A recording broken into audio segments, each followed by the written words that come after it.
Окупаційна влада в Криму є незаконною, анексія не визнається Україною. Рішення, дії та акти окупаційної влади є незаконними та не створюють правових наслідків в силу прямої вказівки закону. Закону України про тимчасово окуповані території. Всі знають про ці проблеми, про проблеми визнання фактів народження та смерті на окупованій території, про проблеми підтвердження трудового стажу і так далі, і так далі.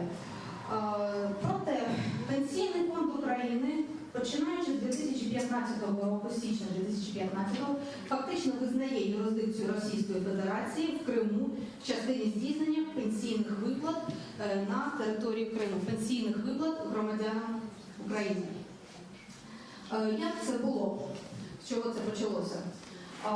В листопаді 2014 року на сайті Пенсійного фонду України та на сайтах регіональних управлінь Пенсійного фонду з'явилася інформація про те, що пенсійні виплати внутрішньо переміщеним особам з зони АТО, там малось на увазі всі внутрішньо переміщені особи, пенсійні виплати їм поновлюються за результатами електронних пенсійних справ, тобто єдиних електронних державних реєстрів соціального страхування, які містять дані про всі виплати.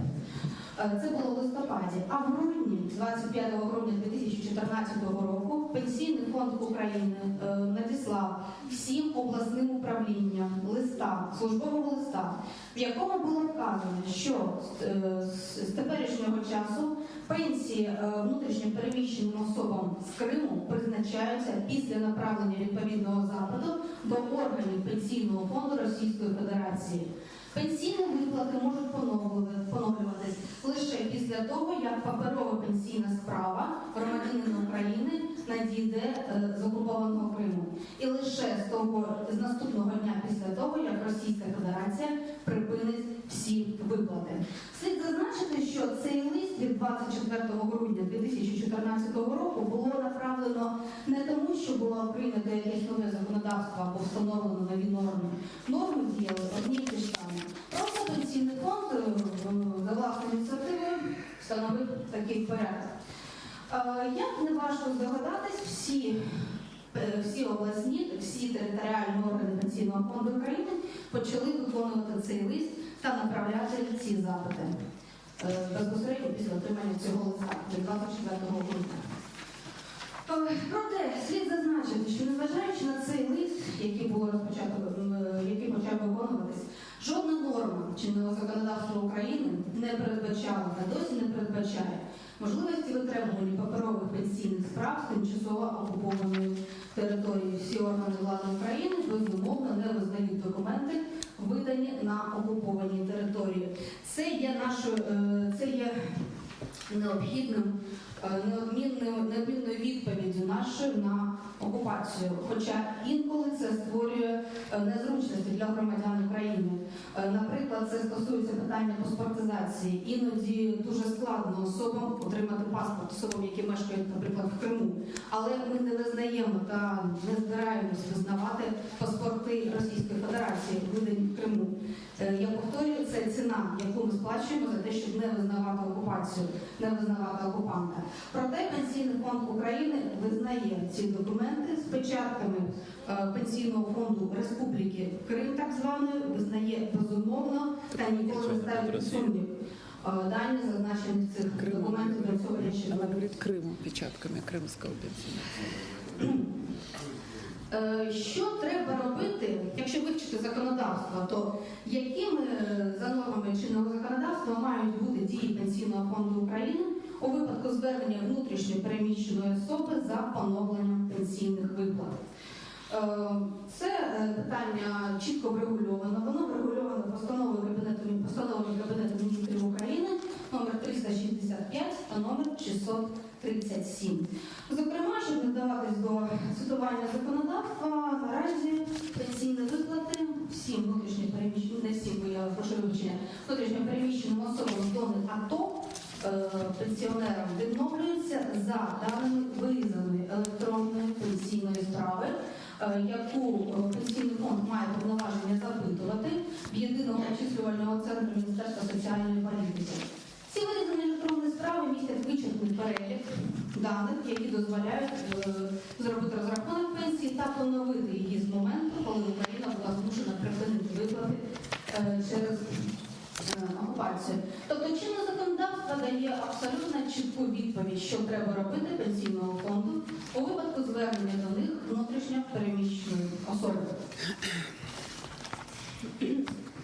Проте, якщо особа звертається і в неї в паспорті є реєстрація в Криму або в місті Севастополь, то співробітники Пенсійного фонду України при зверненні такої особи за поновленням пенсії вимагають писати заяву про витребування паперової пенсійної справи. Ці заяви одного зразку по всій країні, ми бачили їх дуже багато. Люди, які до нас звертались, до нашої приймальні, давали нам ці документи для вивчення, документи їх пенсійних справ. І ця заява виглядає наступним чином. Я такі-то прошу витребувати мою паперову пенсійну справу з управління Пенсійного фонду в Автономній Республіці Крим, Україна. Написання такої заяви є необхідною умовою для того, щоб переселенці з Криму прийняли документи для поновлення пенсії. Ми також знаємо з практики, з розповіді наших клієнтів, що якщо особа відмовляється написати таку заяву, в неї просто не приймають документи. Відмовляють приймати документи, тому що спочатку заяву про витребування пенсійної справи, а потім прийняття документів, там ми починаємо процедуру поновлення пенсійних виплат і ставимо особу на облік. І базуючись на цій заяві про витребування паперової справи з Автономної Республіки Крим, Україна, Пенсійний фонд України направляє письмові запити до Пенсійного фонду Російської Федерації в Москву на вулицю Шаболовку, 37. Тобто Пенсійний фонд вважає цю заяву достатньою підставою для направлення запитів до Москви. Іноді запити йдуть до Краснодарського краю, а ми також бачимо навіть запити до Воронезької області. Я не знаю, яке це має відношення до Криму, але ми їх бачимо на власні очі. Ось. Далі можна констатувати, що направлення запитів, до речі, ось передо мною лежать ці запити із закресленими персональними даними наших клієнтів, це копії справжніх запитів з пенсійних справ, ми можемо потім надати їх для ознайомлення. Тобто все є, це речовий доказ того, що саме так все і відбувається. Законодавство України встановлює чіткі та вичерпні підстави для поширення персональних даних особи. Також не буду їх всі зараз перелічувати, їх багато, але зрозуміло, що підставою для поширення персональних даних особи є вказання на можливість такого поширення в законі, обов'язкова інформована згода особи на поширення своїх персональних даних в наявність легітимної мети поширення персональних даних. Що ж ми бачимо в діях Пенсійного фонду України?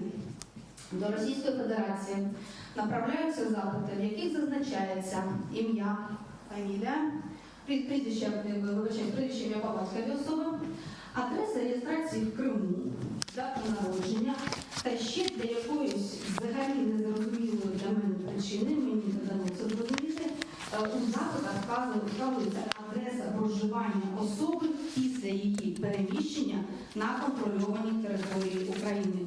Адреса вказується повністю. Місто, вулиця, дом, квартира.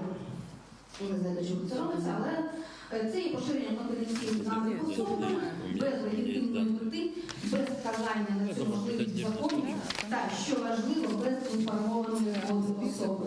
Тому що особа, коли від неї вимагають заяву, пише про витребування її паперової справи з Автономної Республіки Крим. Аж ніяк не з Москви, не з Воронезької області та не з Краснодарського краю. І не з органів влади тимчасово окупованого Криму. Тут все зрозуміло. На мій погляд, з цим записом. Кінцевою метою цих дій, на моє переконання, і я готова це повторювати в будь-яких публічних джерелах інформації, кінцевою метою цих дій ПФУ є економія бюджетних коштів за рахунок несплачених пенсій внутрішньо переміщеним особам. Адже особі сплачується